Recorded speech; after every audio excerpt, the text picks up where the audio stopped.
국회 박덕흠 의원의 특혜 의혹. 정부나 산하기관 통해서 440억 정도의 매출 올렸다는 얘기고, 박덕흠 의원이 국토위 소속으로 이해관계가 엄청나게 연루돼 있다는 거죠.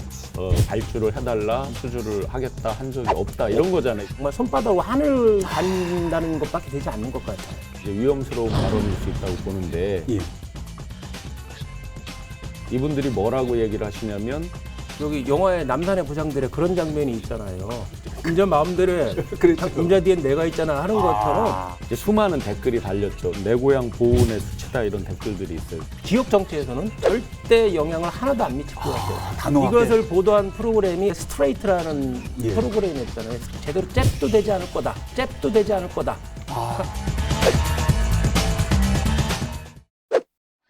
여러분 안녕하십니까? 라이벌의 불꽃 토크 대결 리얼 토크 한판입니다. 오늘 최용현 변호사님, 신용환 교수님 함께하겠습니다. 어서 오십시오. 네, 안녕하세요. 안녕하세요. 안녕하십니까?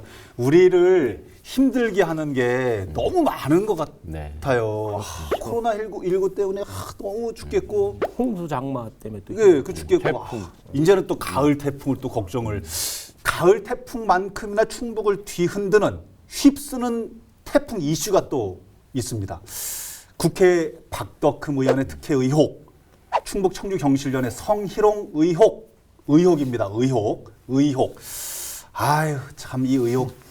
라이벌의 불꽃 토크 대결 리얼 토크 한판에서는 이번 시간에 충북을 휩쓸고 있는 두 가지 이슈, 태풍급 이슈를 분석해 보겠습니다. 첫 번째 주제, 국회를 휩쓴 태풍 이슈, 특혜 의혹 박덕흠 의원입니다. 더 큰 건가요?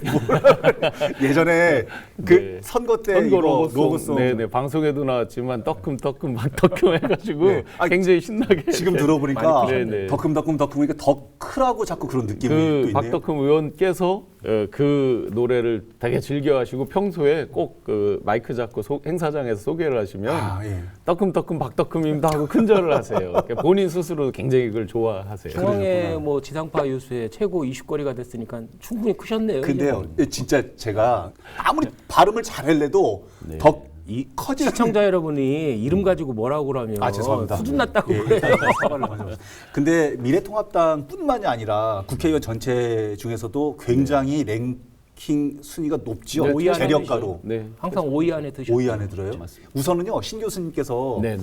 박덕흠 의원의 이번 특혜 의혹 네네. 무슨 내용인지 좀 정리를 좀 네네. 해주십시오. 대표적으로 그 아드님 소유 회사 및 가족법인들 5개라고 합니다. 그래서 5개. 그 일단 서울시에서 어떤 공사할 때 신기술 그거는 아마 이제 RFP라고 그러죠. 그 공사를 발주할 때 요러요러한 게 갖추어져 있어야 된다라고 뭐 해서 공법이나 뭐 기술 같은 네네. 말씀하시는 거죠? 예. 그래서 불법은 아닙니다. 그 예. 자체가 예. 분명히 33억 원 정도의 특혜를 받았다. 특혜라는 것도 이제 밝혀봐야지 알지만 예를 들어 박덕흠 의원님이 본인이 어떤 영향력 행사를 하지 않았다라고 하시는 거니까 그건 밝혀봐야 되지만 일단 외적으로 특혜를 받았다.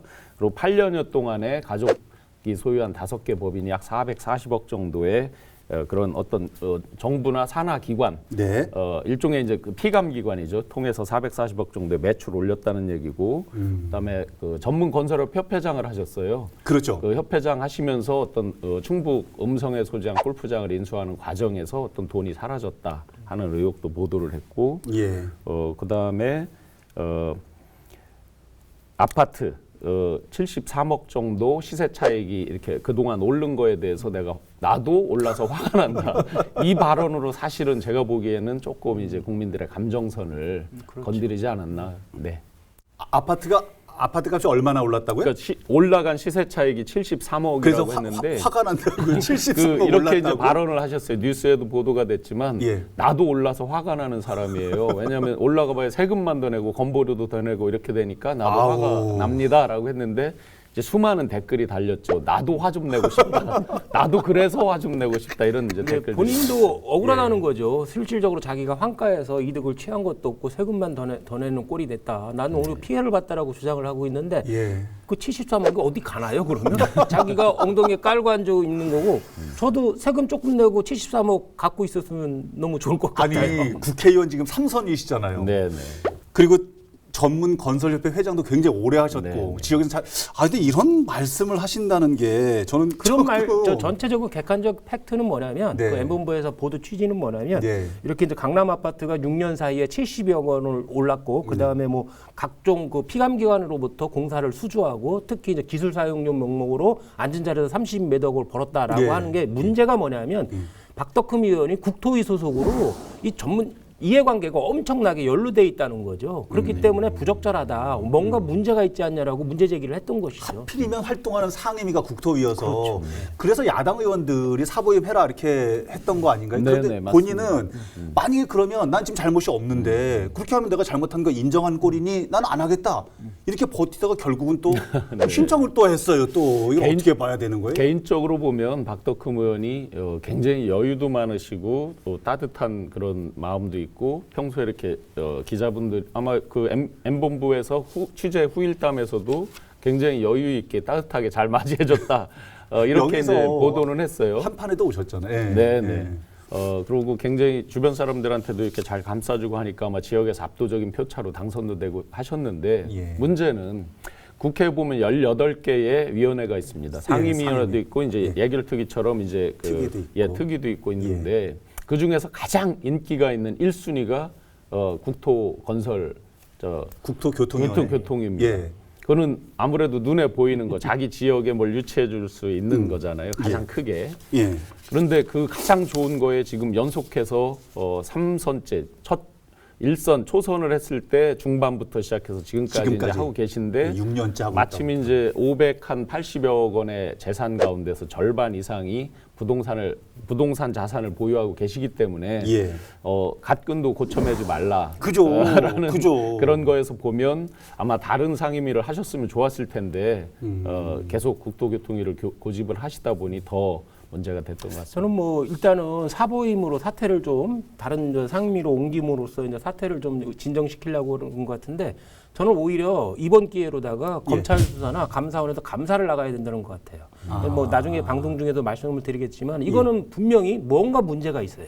어딘가 문제가 비리가 있다라고는 말하기 좀 단언 짓기 힘들지만은 엄청난 문제가 있었던 거예요. 서울시나 피감기관이나 국회 내에서도 엄청난 문제가 있었기 때문에 검찰 수사나 감사원 검사가 나가야 된다고 생각해요. 오랜만에 최검사 느낌이 딱 나는 상황이었습니다. 지금 멘트가. 근데 이제 그래요? 방송에서도 그 박덕흠 의원이 해명을 하지만 뭐 쉽게 표현하면 이런 거죠. 내가 그들에게 발주를 해달라 수주를 하겠다 한 적이 없다 이런 거잖아요. 쉽게 해석을 하면. 예. 그러니까 객관적으로 직접적으로 어떤 입증을 하기가 어렵죠. 근데 이제 각종 발언에서 이해관계에 약간 오해가 될 만한 발언들은 이미 보도에 나와 있습니다. 예를 들면 강남 재건축에 대해서 재건축 3법을 할 때 굉장히 옹호하는 어떤 그런 발언. 그 예, 이후에 예. 이제 본인이 소유한 집값이 올라가니까 오비일학처럼 그러면 자기 이해관계 때문에 이런 거 아니냐 이런 거지만 지금 이제 최 변호사님께서 강력히 그 검찰 수사나 감사원 감사를 얘기하셨는데 예. 아마 감사원 감사는 이제 의원님이 아니라 그 저기겠죠. 피감기관이나 피감기관이겠죠. 일단은 그 가족 관련 회사 본인의 관련이 있는 가족 명의나 친인척 명의로 있는 회사가 공사를 수주했다는 자체는 문제가 안 될 확률이 높아요. 왜 그러냐면 공개 입찰이기 때문에 아하. 당연히 경쟁적으로 해서 받은 거기 때문에 문제는 안 되는데 예. 가장 문제되는 부분이 기술 사용료라는 부분이에요. 박덕흠 의원이 서울시에서 그 국정감사를 할 때 신기술을 사용하라고 강요를 많이 했었거든요. 압박을 많이 했거든요. 결국 국회의원이 피감기관을 압박하니까 피감기관에서는 이 국회의원이 우리한테 어떻게 하라는 뜻인가 보다 하고서는 그 기술을 사용하도록 공고를 내버리니까 박 의원 가족 회사는 안전자료에서 33억을 그냥 얘기 들으니까 꼭 그 기술을 쓰지 않아도 되는 모양이더라고요. 그 전문가들 뭐 조금씩 다 전문가들 얘기하면은 그 기술은 다른 회사도 다 갖고 있는 많대요. 유사한 기술이다. 저는 저기 영화의 남산의 부장들의 그런 장면이 있잖아요. 그 중정부장이 예. 대통령한테 각하 그러면 제가 어떻게 할까요? 그랬더니 임자 대통령이 그랬죠. 임자 마음대로 그랬죠. 임자 뒤엔 내가 있잖아 하는 것처럼 국회의원이 국정감사장에서 신기술을 사용하라고 질타를 하면 당연히 관련 공무원들이나 직원들은 알아서 긴다는 거죠. 지금 여러 가지 일단 팩트는 있는 것 같아요. 일단 서울시에서 뭐 400억 관련된 수주를 했다는 거, 기술자문료로 33억을 받았다는 거, 팩트는 팩트대로 있지만 여러 가지 특혜 의혹은 말 그대로 의혹이기 때문에 이 부분은 말씀하신 것처럼 사법기관의 수사가 이루어져야 사실 부분이 명확히 드러나겠지만 일단은 이거와 별개로 우리 지역에서는 지역 주민들의 감정이라는 게 있거든요. 그러니까 과연 3선까지 한 박덕흠 의원이 과연 지금 이런 의혹들이 사실일까? 그렇다면 거기에 대한 어떤 배신감 같은 것도 또 있을 것 같고요. 단적으로 그 댓글을 보면 그 뉴스에 달린 댓글을 보면 내 고향 보은의 수치다 이런 댓글들이 있어요. 그 지역 민심을 그냥 저희가 어떤 의견이 아니라 지역 민심을 바로 볼 수 있는 보여주시네요. 내용일 것 같고 아마 그 배경은 아까 말씀드렸듯이 분명히 박덕흠 의원이 지역 기반도 탄탄하고 굉장히 인정을 받고 계신 분이에요. 그리고 많은 저기를 유치를 하셨죠, 실제로. 예. 그런데 이제 지금 부동산으로 워낙 민감한 시점에 상대적 박탈감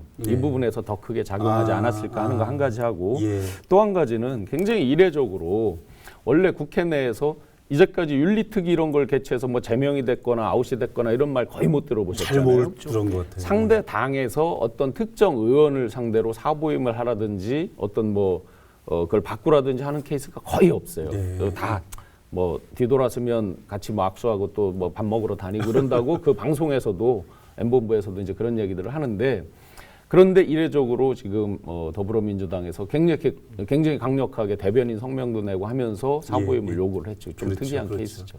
여기서 하나만 더 이제 짚어보면요. 예. 행정직의 선출직 행정직이에요. 예를 들어 뭐 도지사, 시장 등등은 원칙적으로 재산을 신탁하게 돼 있죠. 기본적으로. 예. 도의원, 시의원분들은 신고하고 겸직이 가능하죠. 네. 국회의원은 기본적으로 겸직을 금지해놨죠. 그렇죠. 겸직 내지 겸업을 금지해놨죠. 근데 국회의원은 신탁 의무가 없지요. 없어요. 지금 보면. 그래서 이제 이 국회의원도 신탁을 하자라는 논의도 활발하게 나오고 예. 아마 이제 그런 부분이라 그러면 굉장히 거액 자산가나 이런 분들이 이제 만만치 않은 뭐가 있겠죠. 안 나오시려고 그랬거든요. 국회의원 안 그래서 하려고 최소한 어떤 신탁의 문제가 아니더라도 선출직 행정공무원에 준하는 어떤 그런 이해 충돌을 사전에 방지할 수 있는 견제 장치 이런 것들이 활발히 논의돼야 되겠다. 예, 그런 상황. 아무래도 요 짧게 한마디만 좀 여쭤보고 가겠습니다. 박덕흠 의원의 지금 이런 특혜 의혹에 대해서 불거지고 있는 상황들이 정치적 행보에 영향을 미치겠죠. 저는 지역 정치에서는 절대 영향을 하나도 안 미칠 것 같아요. 단호하게. 이것을 보도한 프로그램이 M본부의 스트레이트라는 예. 프로그램이었잖아요. 스트레이트가 권투에서 보면 스트레이트가 있고 잽이라는 게 있어요. 예. 뭐 체중을 실어서 세게 던지는 펀치는 스트레이트고 그다음에 가볍게 가볍게. 톡톡 치는 게 잽인데 네. 지역에서 저 지지도가 엄청나게 탄탄하기 때문에 스트레이트는커녕 제대로 잽도 되지 않을 거다. 남부하고 동남 4군에서는 예. 잽도 되지 않을 겁니다. 이야, 단호하게 말씀하시네요. 네. 어떻게 보세요? 저도 실제 이제 평소에 굉장히 평이 좋으세요, 지역에서.